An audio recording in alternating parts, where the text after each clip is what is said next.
সকালটা হয় যেন এক বোঝা চিন্তা ভাবনা মাথায় নিয়ে।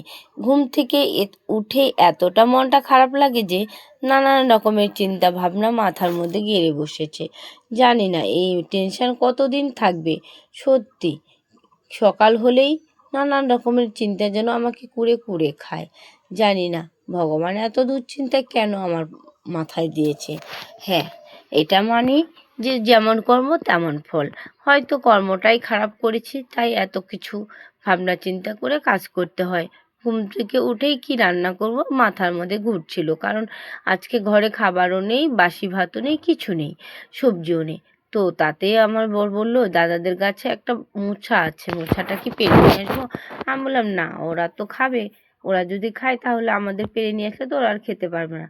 তারপরে আবার ভেবেচিন্তে বললাম, ঠিক আছে, মোচাটা যখন পড়ে গেছে তাহলে তুমি নিয়ে এসো, কেটে পাঠিয়ে দিব, তাহলে ওরা খাবে রান্না করে। তারপরে আমার বর মোচা কাটতে গিয়ে দেখে দুটো মোচা আছে, আর দুটো মোচাই কিন্তু কেটে নিল। ভগবান যদি সহায় থাকেন না, সব কিছুই হয়। তো ভগবান মাথার উপর আছে, দেখছিল যে আমি চিন্তা ভাবনা করছিলাম কি রান্না করবো ভেবে।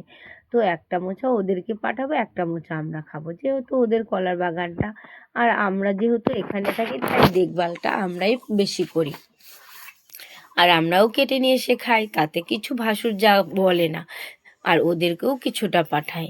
তো যাই হোক, বলতে বলতে অনেক কথাই বললাম, আর সকালের কাজকর্মগুলোও সেরে নিলাম। বন্ধুরা, তোমরা দেখতেই তো পাচ্ছ গাছের ফুলগুলো আমি তুলে নিচ্ছি, আর আমার গাছের টগরগুলো এতটাই সুন্দর যে দেখলেই তুলতে ইচ্ছে করে। হ্যাঁ, তোমাদের সাথে সংসারের সব কিছুই তো শেয়ার করি, তোমরা তো জানো আমার সংসারের বিষয়, কি আর নতুন করে বলবো।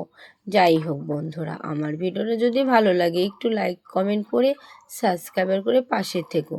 তোমাদের ভরসায় আমি এত দূর এগিয়েছি, জানি তোমরা পাশে থাকবে।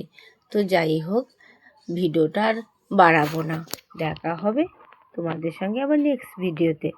আর দেখো, আমার একটা শিউলির গাছ আছে, এখন তো শিউলির সিজন না, তবু গাছটাতে শিউলি ফুল ফোটে, বেশি ফোটে না, 2-4টা করে ফুটে, আর খুবই ভালো লাগে এরকম নতুন নতুন ফুল দেখতে। আর তোমরা সবাই এরকম নতুন নতুন ভিডিও দেখতে আমার পেজটাকে একটু সাবস্ক্রাইব করে পাশে থাকবে। রাখছি, এখানেই সমাপ্ত। বাই।